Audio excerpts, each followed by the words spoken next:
The Filipino soldier screams as glass shards tear into his face. Around him, crewmates duck, while Chinese forces slash dinghies with pickaxes and knives. Sirens blare. Tear gas fills the air. Amid the chaos, a Chinese craft rams a Philippine supply boat, metal shrieking as the hulls collide. This isn't fiction. It happened in June 2024, and experts warn incidents like this could trigger global annihilation. On today's episode of the Infographic Show, we're exploring how China and the Philippines could spark World War III. On September 10, 2025, China pulled what might be the most audacious hold my beer moment in modern geopolitics. Without warning, Beijing announced that they were creating a national nature reserve covering 376 million square feet around Scarborough Shoal, a horseshoe-shaped reef 120 miles from the Philippine mainland.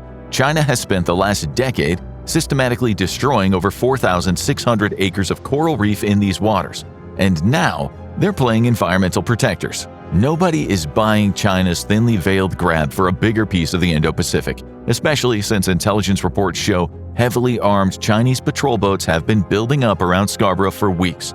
The military vessels ferrying them also seem ready to enforce China's new rules with water cannons and ramming tactics, ready to enforce China's new policies through fear and intimidation.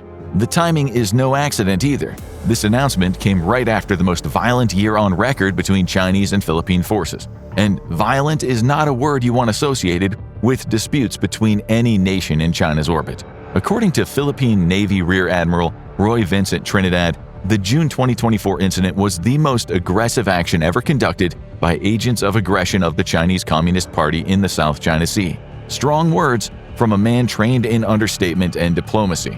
But what is even more alarming is that this so-called most aggressive incident has already been topped multiple times. It's what military analysts call salami slicing in real time, where each confrontation pushes just a little further than the last one. The pattern is so predictable it's almost boring. In 2012, China basically stole Scarborough Shoal through a naval blockade while everyone was distracted. Between 2014 and 2016, they built artificial islands complete with military runways and missile sites, claiming they were just for weather monitoring. Apparently, you need surface-to-air missiles to check if it's going to rain. In 2023, Chinese Coast Guard gunboats started using military-grade lasers to blind Filipino sailors. Then, 2024 brought water cannon attacks that actually injured people. Each step sounds almost reasonable when you hear it in isolation, but connect all the dots and you're looking at a methodical campaign to control some of the most important waters on the Earth, one defensive measure at a time.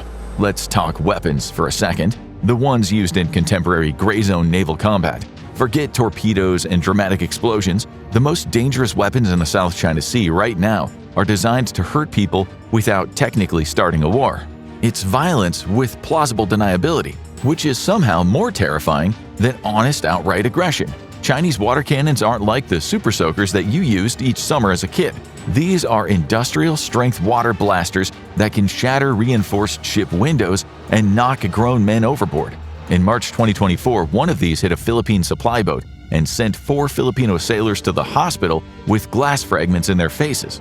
Imagine getting hit by a fire truck's emergency hose at point-blank range while you're trying to deliver groceries to your coworkers. That's the reality that Filipino sailors face every single time that they try to resupply their colleagues at sea. Oh, and then there are the lasers. On February 6, 2023, Chinese Coast Guard vessels used what the Philippines called military-grade lasers to temporarily blind Filipino sailors. These weapons were designed to cause permanent eye damage and force ships to change course by incapacitating their crews. But the ramming attacks might be the most psychologically brutal. In April 2024, 2 Chinese Coast Guard ships surrounded Philippine vessels and just started ramming them, metal grinding against metal, while sailors scrambled for safety. Sure, you can get accidental contact during rough seas, but this is different. This is deliberate destruction designed to terrorize crews and damage ships. And then, just to add insult to literal injury, Chinese forces board Philippine ships and steal their weapons and equipment. During that infamous June 2024 incident, they confiscated weapons from Filipino boats, leaving them defenseless for future encounters. It's not at the top of many global headlines right now, but real people are already getting seriously hurt in the Indo-Pacific. And it's getting worse. A Filipino sailor lost his finger in the 2024 clash over fishing rights. 4 others were cut by glass from Chinese water cannon blasts, and all of this happened while they were delivering food to comrades aboard a rusting World War II ship that the Philippines deliberately grounded in 1999 to stake its claim. Filipino sailors now grapple with anxiety before every supply run, knowing they're about to face harassment, ramming, and potential maiming from Chinese forces. And sailors know it's gonna escalate. Some have requested transfers rather than continue running the gauntlet to the Second Thomas Shoal. Many analysts are warning that future acts of aggression could soon trigger the Philippines' mutual defense treaty with the United States. If that happens, the escalations could spiral out of control. But why could the fate of civilization hinge on a speck of coral that no one's ever heard of? Well, the South China Sea is basically the world's most important oceanic byway. Thousands of tons of the world's most valuable commodities pass through these waters every single day. Your iPhone, those sneakers you're wearing, same route. There's over $3 trillion worth of products floating through these waters every single year. That's approaching the level of the entire GDP of Germany, just cruising past some reefs that could be about to start World War III. And underneath all that water sits approximately 11 billion barrels of oil and 190 trillion cubic feet of natural gas. To put that in perspective, it's enough energy to keep every car in America running for decades. Plus, these waters provide 12% of the global fish catch, which means 60% of China's population depends on fish from this exact area. So when China says these waters are historically theirs, they're not just being dramatic. Their ability to provide fish for 840 million people is at stake. Now let's zoom in on the 2 specific pieces of Indo-Pacific real estate that might single-handedly end civilization as we know it. First up is the Second Thomas Shoal, which has to be the world's most depressing military outpost.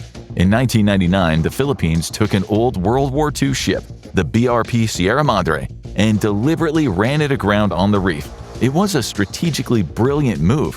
For the past 26 years, Filipino sailors have been living on this slowly rusting hulk, getting supplied by boats that have to dodge Chinese vessels trying to stop them. The shoal sits well within the Philippines' internationally recognized 200-mile exclusive economic zone, which should be the end of the discussion. But China's territorial claims are absurdly expansive.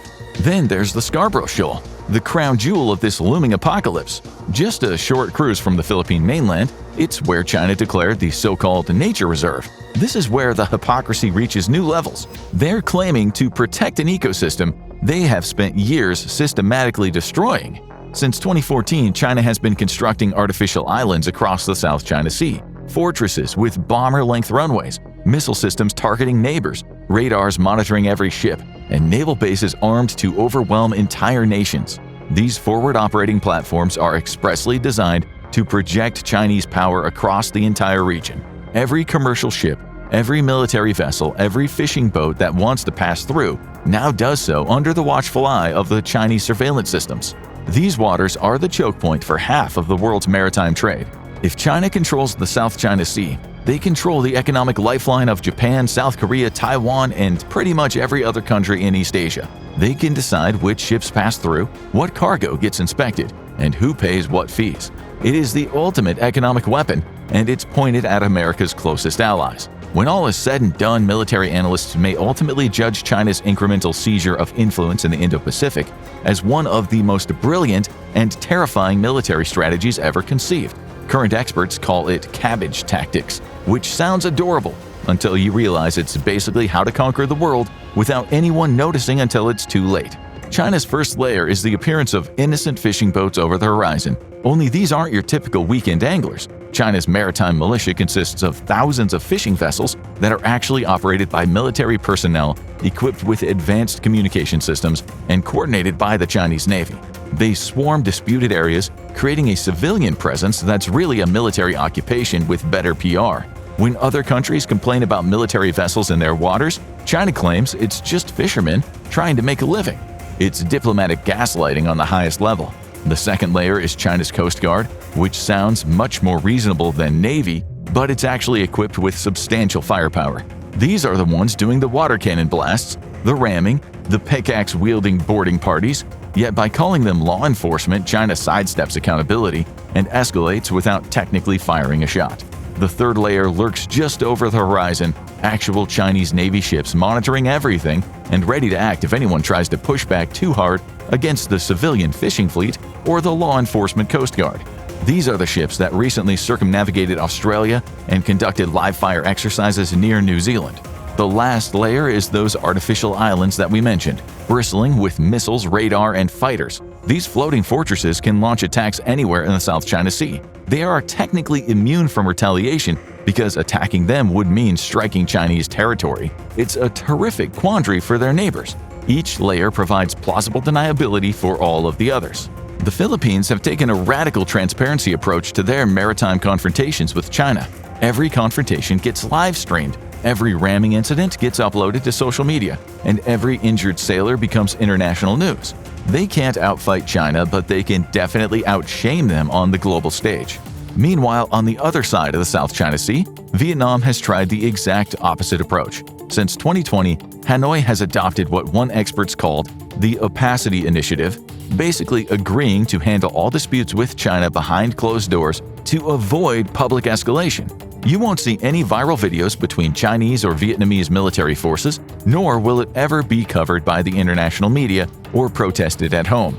The result is, China continues to try to push Vietnam around just as aggressively, except now nobody knows about it. It turns out that when dealing with a bully, staying quiet doesn't make them leave you alone.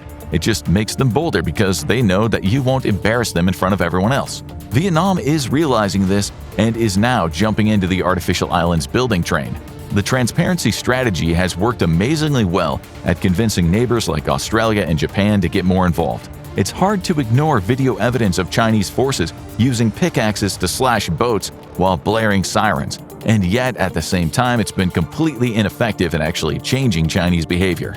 And that is the terrifying reality the Philippines is dealing with. Under previous Chinese leaders like Hu Jintao and Jiang Zemin, Beijing actually cared about their international reputation and tried to project an image of peaceful rise. To attract global investment, they needed to look like responsible international players. So there were limits to how aggressive they could be without losing face. Xi Jinping seems to be throwing that playbook employed by his predecessors in the trash. His China is more authoritarian, more suspicious of the West, and frankly doesn't really care what anyone thinks. So neither transparency nor opacity completely works, because both strategies assume China cares about international opinion or diplomatic consequences. But what do you do when your opponent has decided that its reputation is overrated and power is everything? That's the question keeping military strategists awake at night, and unfortunately most of their answers involve scenarios that end with mushroom clouds. That mutual defense treaty between the US and the Philippines is like a legal tripwire connected to the world's largest nuclear arsenal, and nobody is entirely sure what sets it off. The treaty says an attack on Philippine forces would be dangerous to its own peace and safety and declares that it would act to meet the common dangers. It's diplomatic language that basically means, "We'll figure it out when it happens," which is exactly the kind of ambiguity that starts world wars. Some experts, mostly Filipino naturally, think that the June 2024 incident was already enough to trigger the treaty. A Chinese vessel deliberately rammed a Philippine boat, causing permanent injury to military personnel. Given the treaty in place, why didn't America immediately sail in a carrier group to the second Thomas Shoal? The terrifying answer is that nobody really knows where the line is until someone crosses it, and by then it's too late for rational decision-making. Let's zero in on this type of escalatory flashpoint scenario because it's probably happening within the next 18 months. Say another supply run to the Sierra Madre outpost goes sideways. This time, the ramming tactics have gotten out of hand and killed multiple sailors. The Philippines demands immediate U.S. military escort for all future supply missions. China announces that any American warship entering Chinese territorial waters will be treated as an act of aggression. The U.S. sends a destroyer anyway, because backing down means that every ally from Japan to Australia starts questioning whether American security guarantees are worth the paper they're printed on.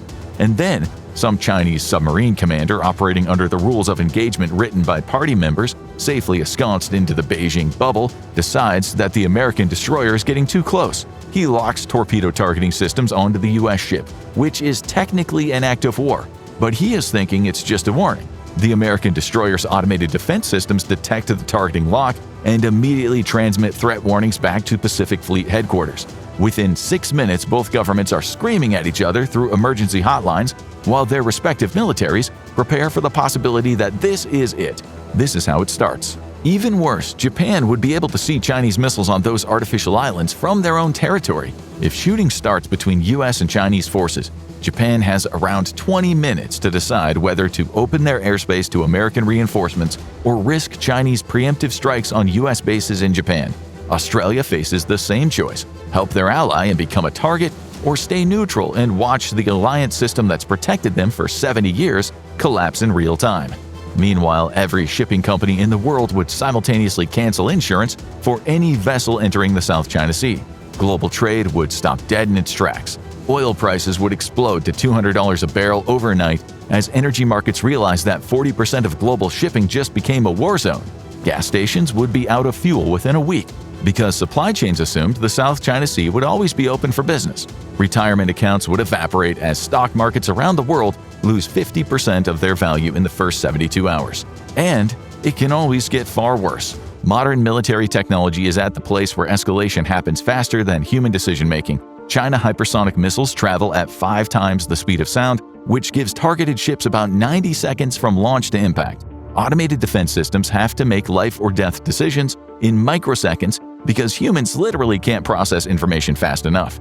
AI-controlled platforms select targets based on threat profiles written by programmers, people who never imagined their code would ignite a global conflagration. Inevitably, someone miscalculates. Maybe it's a Chinese submarine commander who thinks he's about to be discovered and sunk.